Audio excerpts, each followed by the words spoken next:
ගෙදර ෆ්‍රෙෂ් විදියට වසවිස නැතුව කෑම හදාගන්න අපි හැමෝම කැමතියි. ඒත් ගොඩක් එළවලු පළදරන්න ගත වන කාලය ගැන හිතුවම කඩෙන් එළවලු අරන් කෑමට ගන්න එක හොඳයි කියලා අපිට හිතෙනවා. හැබැයි හැම පැලයක්ම පළදරන්න ගොඩක් ලොකු කාලයක් යන්නේ නැහැ. මං අද කියන්න යන්නේ අන්න ඒ වගේ ඉක්මනින් පළදරන භෝග වර්ග කිහිපයක් ගැන. ඔයා ගෙවතු වගාව කරන කෙනෙක් හරි ගෙවතු වගාවට අලුත් කෙනෙක් හරි නම් මන් මේ කියන වීඩියෝ එක ගොඩක් වැදගත් වේවි. ඉක්මනින් වැවිලා පළදරන භෝග වර්ග කිහිපයක්ම තියෙනවා. ගෙවතු වගාව කියන්නේ හරිම සුන්දර දෙයක්. ඒ තුලින් මානසික නිදහස වගේම හිතේ සතුට ඇති වෙනවා. ගෙවත්ත දිහා බලලා හිතේ තියෙන ප්‍රශ්න ගොඩක් අඩු කරගන්න පුළුවන්. ගෙවතු වගාව කරනකොට ගෙවත්තක වවන්න සුදුසු භෝග මොනවද කියලා හොඳ අදහසක් තියෙන්න ඕනි. දක්ෂ ගෙවතු වගා කරුවන් දන්නවා එයා හදන මොන භෝග වර්ග වලින්ද ඉක්මනින් පළදරන්නේ කියලා. ඉතින් අපි අද කතා කරන්න යන්නේ ඉක්මනින් පළදරන භෝග වර්ග 5ක් ගැන. අංක 1 ලුණු කොළ. ලුණු කොළ වැවෙන්න යන්නේ සාමාන්‍යයෙන් දවස් 21යි. ලුණු ඉක්මනින් වැවෙන එළවලුවක්. එය කොම්පෝස්ට් මිශ්‍රණයක හොඳින් වවලා පළනෙලා ගන්න සති 3ක්වත් යන්නේ නැහැ. ලුණු කොළ ගෙදරදීම ඕනි තරම් හදා ගන්න පුළුවන්. ගෙදර තියෙන රතු ලුණු පාවිච්චි කරලා. රතු ලුණු දවසක් වතුරේ දාලා තියලා මුල් ඇද්දම වැලි කොම්පෝස්ට් පසක පැල කරන්නයි තියෙන්නේ. ලුණු කොළ ගෙඩිය එක්කම ගලවා ගන්නේ නැතුව කොළ ටික විතරක් කපා ගත්තොත් මාස 2ක් 3ක් විතර නොකඩවා පාවිච්චි කරන්න පුළුවන්.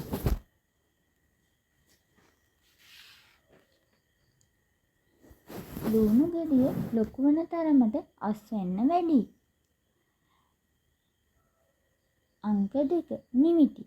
නිවිති කොළ සාමාන්‍යයෙන් සති 3ක් 4ක් ඇතුළත ප්‍රයෝජනයට ගන්න පුළුවන්.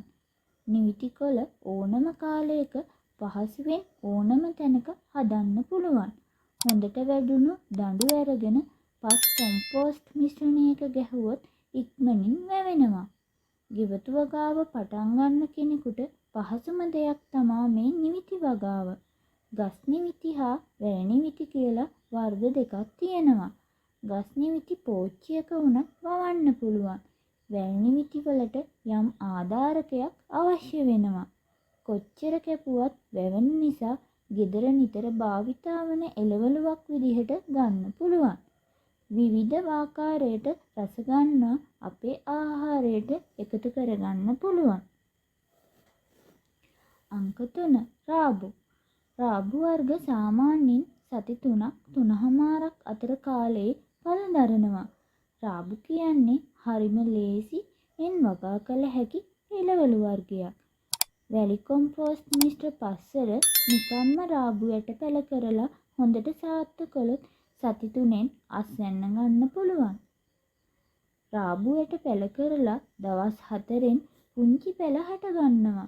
ඒ වගේමයි රාබු වැඩෙන ප්‍රමාණය පහසුවෙන් බලා ගන්න පුළුවන්. ගෙඩි මධ්‍යම ප්‍රමාණයේ තියෙනකොට උයන්න පුළුවන් නම් ගොඩක් රසවත්. අංක 4 වඳුරු මෑ. සාමාන්‍යයෙන් මෑ හෝ බොංචි වගේ නෙමෙයි. වඳුරු මෑ ගොඩක් උස යන්නේ නැහැ. තරමක් ගැඹුරු පෝච්චියක පස් කොම්පෝස්ට් මිශ්‍රණයක් එක්ක වඳුරු මෑ ඉක්මනින් හැදෙනවා.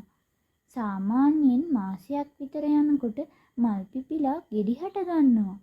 එක් පෝච්චියකින් උනත් වේල් කිහිපයක් පාවිච්චියට ගන්න තරම් ලොකු අස්වැන්නක් වඳුරු මෑ වලින් ලැබෙනවා. හැබැයි මල් හට ගන්නකොට පොහොර ටිකක් වැඩියෙන් වැටෙන්න ඕන. මාසයකින් එකහමාරකින් විතර අස්වැන්න ලබා ගන්න පුළුවන්. අංක 5 සලාද කොළ. සලාද කොළ ගන්න ඇට පෙළ කරන්න ඕන. පස් කොම්පෝස්ට් මිශ්‍රණයක් හදාගෙන අඩි භාගයක විතර පරතරයකින් ඇට පෙළ කරගන්න ඕන.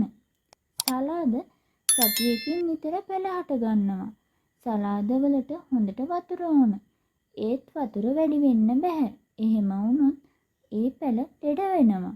ඒ නිසා ජලය රැඳෙන්නේ නැතුව ජලය බැහැලා යන විදිහට හදාගන්න ඕන. ඒ වගේම සලාද කොළ බඳුන් වල වගා කරන්න හරිම ලේසියි. සලාද කොළ වෙනම කපාගත්තොත් ගොඩක් කල් සලාද ගහක් පාවිච්චියට ගන්නත් පුළුවන්. සලාද කොළ ගොඩක් රසවත් වගේම ගුණවත් කෑමක්. සාමාන්‍යයෙන් මාස 1මාරක් විතර වෙද්දි අස්වැන්න ගන්න පුළුවන්. ඔයාට තියෙන පුංචි වෙලාවකින් මේ වගේ දෙයක් කරලා බලන්න. මානසික නිදහසක් උපරිමයෙන් ලැබේවි.